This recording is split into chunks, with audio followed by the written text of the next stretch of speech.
Bonjour à toutes et à tous, j'espère vous retrouver en pleine forme. Bienvenue dans votre site maths et physique en poche.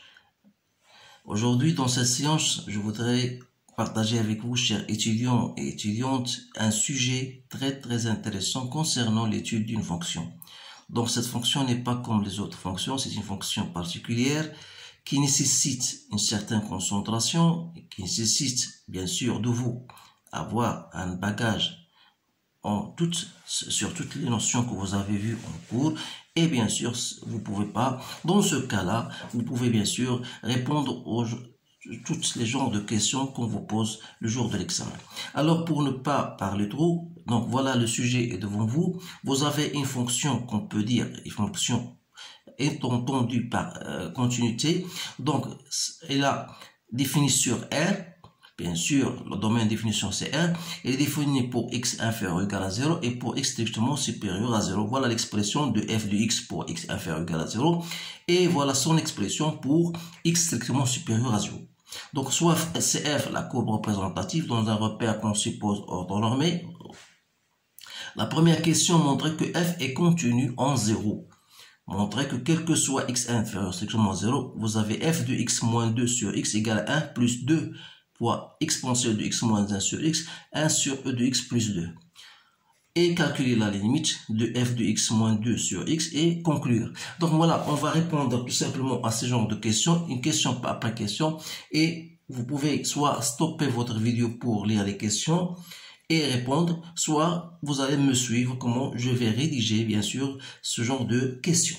Alors pour montrer qu'une fonction est continue, il suffit tout simplement de la montrer que la limite à droite est égale à la limite à gauche. Autrement dit, vous cherchez la limite de f de x lorsqu'x tend vers 0 moins. Alors là, vous êtes obligé de prendre cette fonction, c'est-à-dire c'est la limite concernée de la fonction x plus 1 plus 3 e de x sur e de x plus 2. Donc il suffit de remplacer x par 0. Donc vous allez trouver ces 0 plus 1 plus 3 sur 3, donc c'est bien 2. Voilà. Pour la limite de f de x lorsque tend vers 0 plus, donc vous allez chercher la limite de l'autre fonction x plus 2 plus ln de x plus 1 sur x plus 1. Donc il n'y a aucune difficulté. Donc vous remplacez toujours par x par 0, donc c'est 0 plus 2 plus 0, donc c'est bien 2. Donc vous remarquez que la limite à droite égale à la limite à gauche, donc on va dire que la fonction est continue bien sûr en 0. Donc je vous ai répondu oralement, mais vous devez vous-même écrire la phrase tout entière en disant que la fonction la limite à droite est égale à la limite à gauche, donc la fonction est bien continue en 0. Je passe maintenant à la question suivante. Montre que quel que soit x est inférieur à 0, c'est-à-dire on va prendre celle-ci, que f de x moins 2 sur... Alors là, vous pouvez bien sûr savoir de quel genre de question il s'agit. Donc il s'agit d'étudier la dérivabilité au point 0. Pourquoi? Parce que f de 0 égale à 2. Donc vous aurez ici la tendance de déterminer la limite de f de x moins f de x0, c'est-à-dire f de 0 sur x moins 0. Donc cherchez, c'est comme je voudrais vous poser la question autrement. Déterminer ou bien étudier la dérivabilité de la fonction à gauche de 0. Alors là, on va chercher d'abord f de x moins, c'est f de 0 sur x moins 0. C'est bien f de x moins 2 sur x. Alors, il suffit de remplacer la fonction qui était égale, voilà, vous avez x plus 1 plus 3 e de x sur e de x plus 2 moins 2 sur x. Voilà, x moins 0. Donc, c'est bien x. Donc, ça vous donne toujours, c'est x plus 3 e de x sur e de x plus 2 moins 1 sur x. Alors, x sur x, ça me donne 1. Il me reste de mettre en dénominateur, au même dénominateur, 3e de x sur e de x plus 2 moins 1. Donc, je le fais directement. Ça me donne 3e de x moins e de x moins 2 sur x, e de x plus 2. C'est-à-dire, c'est 1 moins 2 fois e de x moins 1 sur x, e de x plus 2. Je la fais directement. Je multiplie par, j'ai mis 2 en facteur. Donc, ça, je peux le mettre encore 1 moins. J'ai déjà le terme 2. Donc, vous savez, e de x moins 1, voilà, e de x moins 1 sur x, voilà. Et je dois garder l'autre terme qui est 1 sur e de x plus 2. Donc, voilà, on a bien abouti à ce qu'on voudrait démontrer. Alors là, pourquoi on vous a guidé de trouver ça? C'est tout simplement pour chercher la limite de cette expression-là à droite, à gauche de 0. Parce que la limite de f de x moins 2 sur x lorsqu'il tend vers 0 moins n'est autre que la limite de ce terme-là. Alors, vous savez bien sûr que vous avez une formule standard que vous connaissez tous, la limite de e de x moins 1 sur x lorsqu'il tend vers 0, que vous devez le savoir, bien sûr, c'est égal à 1. Donc, ça est égal à 1. Donc, il reste quoi? Il reste 1 moins 2 fois quoi? 1 fois 1 sur e de 0, c'est 1. 1 plus 2, ça fait 3. Donc, ça me donne quoi? Ça me donne 1 moins 2. 1 moins 2 tiers, je sais pas. Voilà, j'ai une expression plus ici. Voilà, j'ai plus ici. Pardon, je mets plus. Pourquoi je perds mémoire? Donc voilà. Donc 1 plus 2 tiers. Donc 3 fois 1, ça fait 3. Donc ça fait 5 tiers. Donc voilà, qu'est-ce que ça veut dire? Puisque cette limite elle appartient à R, donc on a trouvé une limite bien définie. Ça veut dire que la fonction en question, elle est bien dérivable. Elle est bien dérivable à gauche de 0. Et l'interprétation géométrique, ça veut dire que CF admet une tangente, une demi-tangente si vous voulez, je le mets en abrégé, d'équation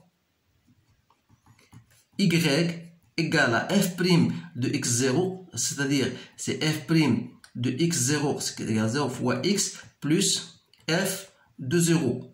Alors là, comme f' de 0, ce n'est autre que 5 tiers, x plus f de 0 égale à 2. Donc, autrement dit, ça veut dire que cette limite que j'ai trouvée n'est autre que f' à gauche de 0 qui est égal à 5 tiers.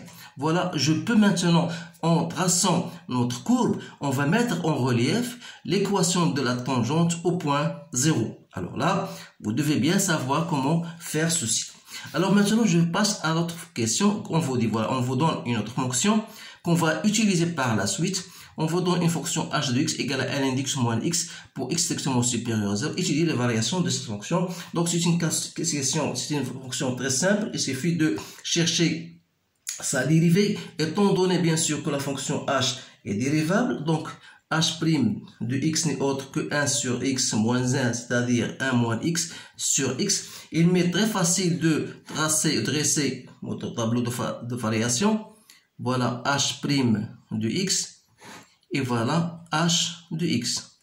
Alors la fonction est définie sur 0 plus l'infini. Elle s'annule pour 1.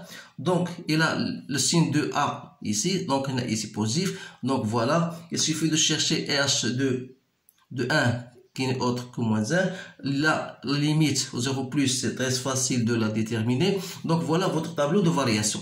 Ça veut dire quoi? Remarquez bien que la fonction, elle est toujours ici croissante, ici décroissante. Mais elle remonte de moins l'infini jusqu'au moins 1, puis elle redescend. Ça veut dire que quel que soit x appartenant à 0 plus l'infini, vous aurez toujours h de x est inférieur strictement à 0. Alors, ça, c'est une question très intéressante parce qu'on va l'utiliser par après. Alors là, on vous dit, voilà, montrez que quel que soit x appartenant à 0 plus l'infini, ln de x est inférieur strictement à x. Alors, on a déjà montré tout à l'heure que h de x est inférieur à 0. Ça veut dire que ln de x moins x est inférieur à 0. Ça veut dire que ln de x est inférieur à x. Voilà, c'est une question banale qu'il suffit de, bien sûr, de l'en déduire à partir de la question précédente. Maintenant, voilà, déduire que quel que soit x appartenant à 0 plus l'infini, vous avez ln de x plus 1 est inférieur à x plus 1 au carré. Là, c'est une question très intéressante. On va bien sûr se baser sur la question précédente, puisqu'on a déjà montré que pour x strictement supérieur à 0, on a montré que ln de x est inférieur à x. Alors, on va l'appliquer pour celle-ci, c'est-à-dire que ln de x plus 1 est inférieur à x plus 1, puisque x plus 1 est toujours supérieur à 0. Alors, d'autre part, vous avez que x plus 1, puisque x est positif, bien sûr, il faut noter ça, toujours, x plus 1 est inférieur à x plus 1 au carré. Alors, ln de x plus 1 est inférieur à x plus 1, et comme x plus 1 est inférieur à x plus 1 au carré, ça veut dire que ln de x plus 1 est inférieur à x plus 1 au carré. Alors, maintenant, je passe à la dérivée, chercher la dérivée de cette fonction pour x strictement supérieur à 0. Alors, je vais la faire, voilà, f' de x, bien sûr, pour x strictement supérieur à 0, c'est la dérivée où il y a de la fonction ln, c'est-à-dire c'est 1 plus ln de x plus 1 sur x plus 1, la dérivée de tout ça. Alors, pour ne pas se tarder, voilà, je peux mettre, pour vous aider, voilà, on fait, toujours on applique ln f sur g, c'est f' fois g moins f, g' sur g au carré, donc c'est la dérivée de x plus 1, c'est 1 sur x plus 1, que je dois mettre, appliquer, multiplié par x plus 1, moins ln de x plus 1 fois la dérivée de x plus 1, c'est 1, donc ça reste x plus 1 au carré. Donc, c'est 1 plus, ça me donne 1, moins ln de x plus 1 sur x plus 1 au carré. Donc, je peux mettre en même donateur, donc x plus 1 au carré, plus 1, moins ln de x plus 1 sur x plus 1 au carré. Voilà notre fonction. Alors là, arrivé à ce stade-là, c'est pour cette raison, parce que lorsqu'on vous pose une question, c'est tout simplement pour l'utiliser. Alors, on a déjà montré que ln de x plus 1 est inférieur à x plus 1 au carré.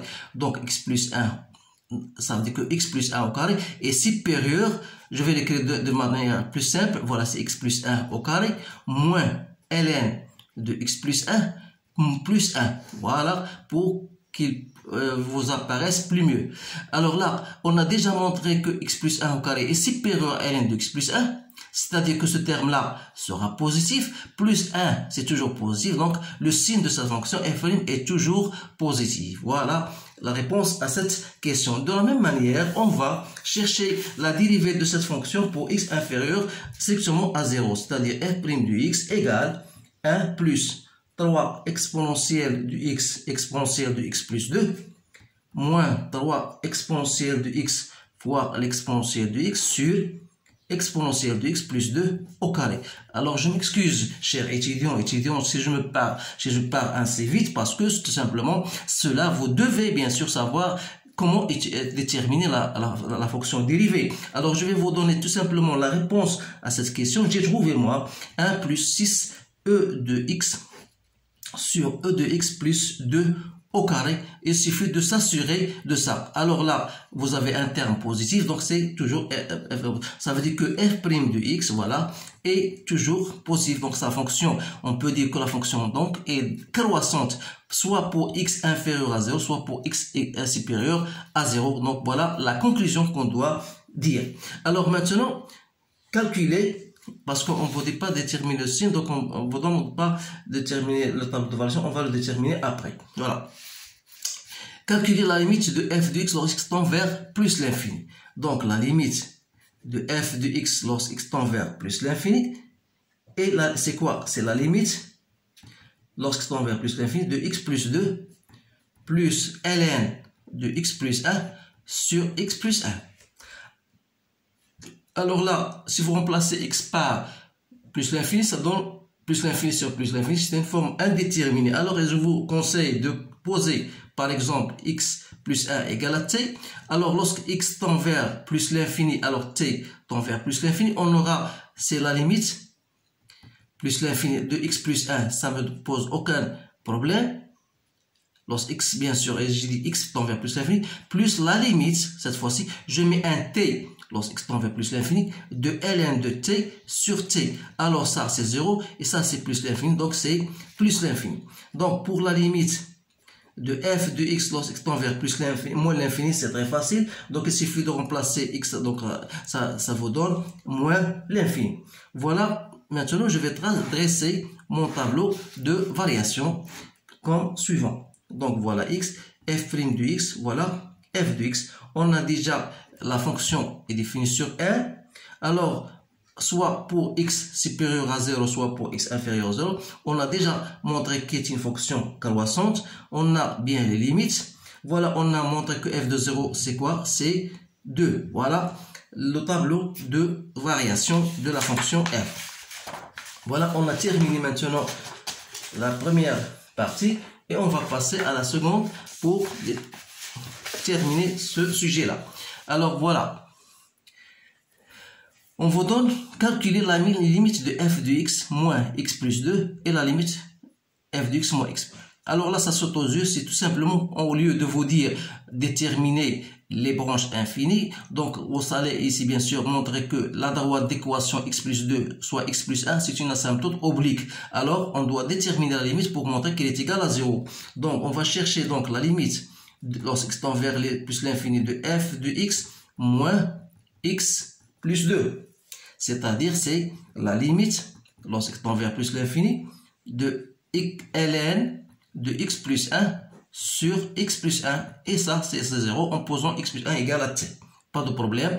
Donc, de la même manière, la limite de f de x moins x plus 1, c'est quoi? C'est la limite de 3 exponentielle de x sur exponentielle de x plus 2, c'est bien égal à 0. Alors, qu'est-ce qu'on va dire? On va dire, bien sûr, on a une asymptote oblique d'équation, donc la droite d'équation y égale à x plus 2 est une asymptote oblique au voisinage de plus l'infini. Et on aura une autre droite, delta prime, d'équation y égale à x plus 1. C'est aussi une asymptote oblique. Voilà la réponse à cette question. Maintenant, étudier la position. Alors, c'est une question qu'on vous pose toujours. L'équation, la position de CF par rapport à delta et delta prime. Alors, pour ce faire, là, vous devez chercher f de x moins x plus 2, qu'on a déjà trouvé, c'est ln de x plus 1 sur x plus 1. Alors là, puisque x est strictement supérieur à 0, ça veut dire que x plus 1 est supérieur à 1. Ça veut dire que ln de x plus 1 est supérieur à ln de 1, c'est-à-dire ln de 0. Donc ça veut dire que donc on a bien sûr le terme numérateur est strictement supérieur à 0 et le second terme du dénominateur est supérieur à 0. Ça veut dire que tout ça est supérieur à 0. Ça veut dire quoi? Ça veut dire que f de x sera supérieur à x plus 2. Autrement dit, la courbe représentative de cette fonction sera supérieure à l'équation de droite, l'équation de delta. C'est-à-dire que notre courbe représentative sera toujours au-dessus de delta. Et l'on est de même pour f de x moins x plus 1. Donc, égal à quoi? Égal à 3 exponentielle de x sur l'exponentielle de x plus 2. Donc, l'exponentielle est une fonction strictement positive. Donc, c'est un terme qui est strictement positif. Donc, on va dire que c de f toujours sera au-dessus de la droite d'équation delta prime. Donc, toujours dans notre réponse, dans notre traçage, on va remarquer que la courbe est toujours au-dessus, soit de delta, soit au-dessus de delta prime. Ça, c'est au voisinage, bien sûr, x supérieur à 0, ça, x inférieur égal à 0. Alors, maintenant, la dernière question, c'est une question typique. Donc, c'était pas c'est un peu plus facile, mais il faut comment savoir répondre à ce genre de questions. Voilà, on vous dit pour x strictement supérieur à 0, déterminer les coordonnées du point A dans l'équation de la tangente est parallèle à delta. Alors là, on va bien sûr supposer que ce point A de coordonnées x0, y0. Alors, l'équation de la tangente, vous savez que l'équation de la tangente, c'est f' x0, x moins x0 plus f de x0. Alors, on voudrait que cette droite-là soit parallèle à la droite d'équation delta. La droite d'équation delta, c'est-à-dire d'équation x égale, on a déjà montré, c'est x plus 2, c'est-à-dire droite x plus 2. Ça veut dire que ce terme-là, voilà, f' de x0, voilà, je vais le montrer. Donc, ça veut dire que f' de x0 doit être égal à 1. Pourquoi? Parce qu'ils auront toujours le même coefficient directeur. Parce que x plus 2, le coefficient directeur, c'est 1. Alors, ça veut dire que ce f' de x0 doit être égal à 1. C'est-à-dire que la fonction f' de x0 qu'on a déjà cherché, c'est x0 plus 1 au carré, plus 1 moins ln de x0 plus 1 sur x0 plus 1 au carré, voilà f' de x0, doit être égal à 1.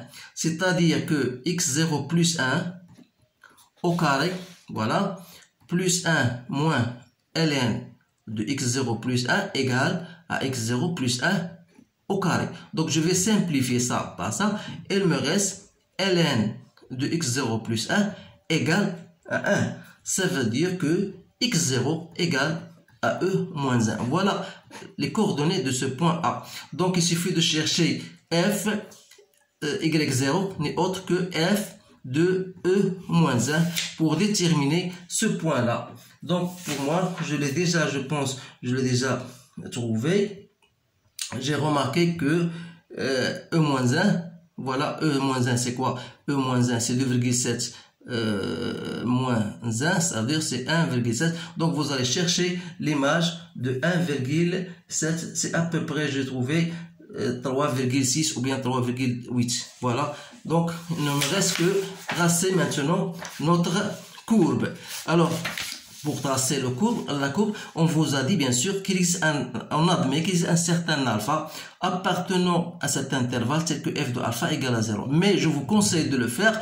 On vous demande dans cette question, montrez cela. Alors là, vous devez se baser sur le théorème des accroissements finis, sur le théorème des valeurs intermédiaires, en montrant bien sûr que la fonction elle est bien contenue sur R, en particulier sur l'intervalle moins 1 demi moins 1, d'une part, et d'autre part, la fonction elle est bien croissante, donc, et f de moins 1 demi fois f de moins 1 est strictement inférieur à 0, alors on dit dans ce cas qu'il existe un certain alpha appartenant à cet intervalle tel que f de alpha égale à 0. Je vous conseille de le faire parce que c'est une question typique qu'on vous demande le jour de l'examen. Alors pour le traçage, pour ne pas perdre assez de temps, j'ai placé bien sûr la tangente t au point 0 parce que f de 0 égale à 2 et on a déjà déterminé l'équation de la tangente est égale à 5 tiers de x plus 2. Voilà, je l'ai bien défini, je l'ai bien précisé ici.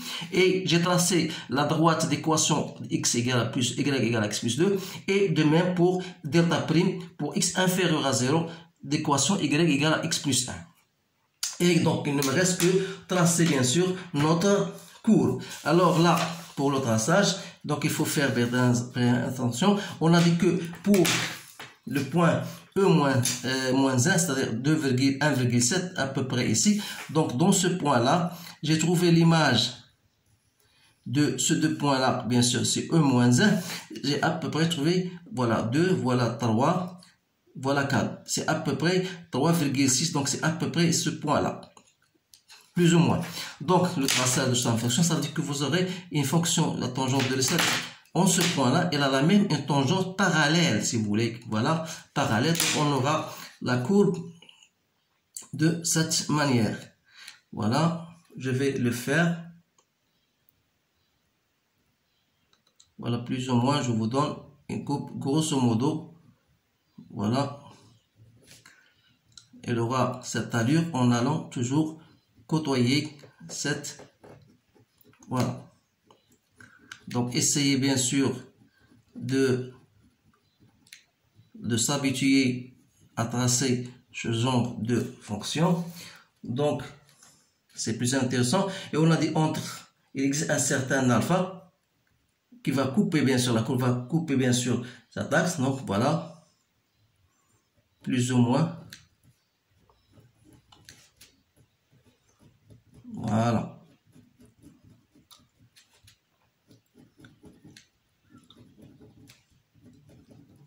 Donc, vous remarquez bien sûr que c'est une courbe qui n'est pas facile à tracer, mais il faut aller plus ou moins doucement pour la bien tracer. Voilà votre fonction C de f. On a bien tracé donc cette fonction. Donc c'est tout ce qu'il y a. Donc il y a d'autres questions que je peux vous poser si vous voulez aller plus loin. Donc on va par exemple chercher pour x, on va s'intéresser à la fonction entre 0 et plus l'infini par exemple, parce que c'est une fonction qui est croissante. Alors, ou bien entre 1 et 3 par exemple, c'est une fonction croissante et on vous demande par exemple de tracer la fonction réciproque de cette fonction. Et donc il faut savoir comment tracer bien sûr la courbe représentative de la fonction réciproque de f, bien sûr de f, donc f moins 1. Donc je vous donne cette question, soit on va par exemple pour x compris entre 1 et 0, c'est une question supplémentaire. Je vous donne cet intervalle i entre 1 par exemple et plus l'infini. Donc essayez de bien montrer que la fonction dans ce domaine-là admet une fonction réciproque et vous allez essayer de tracer la courbe représentative de cette fonction-là, bien sûr, dans le même repère. Alors, ça, je vous laisse le soin de le faire vous-même.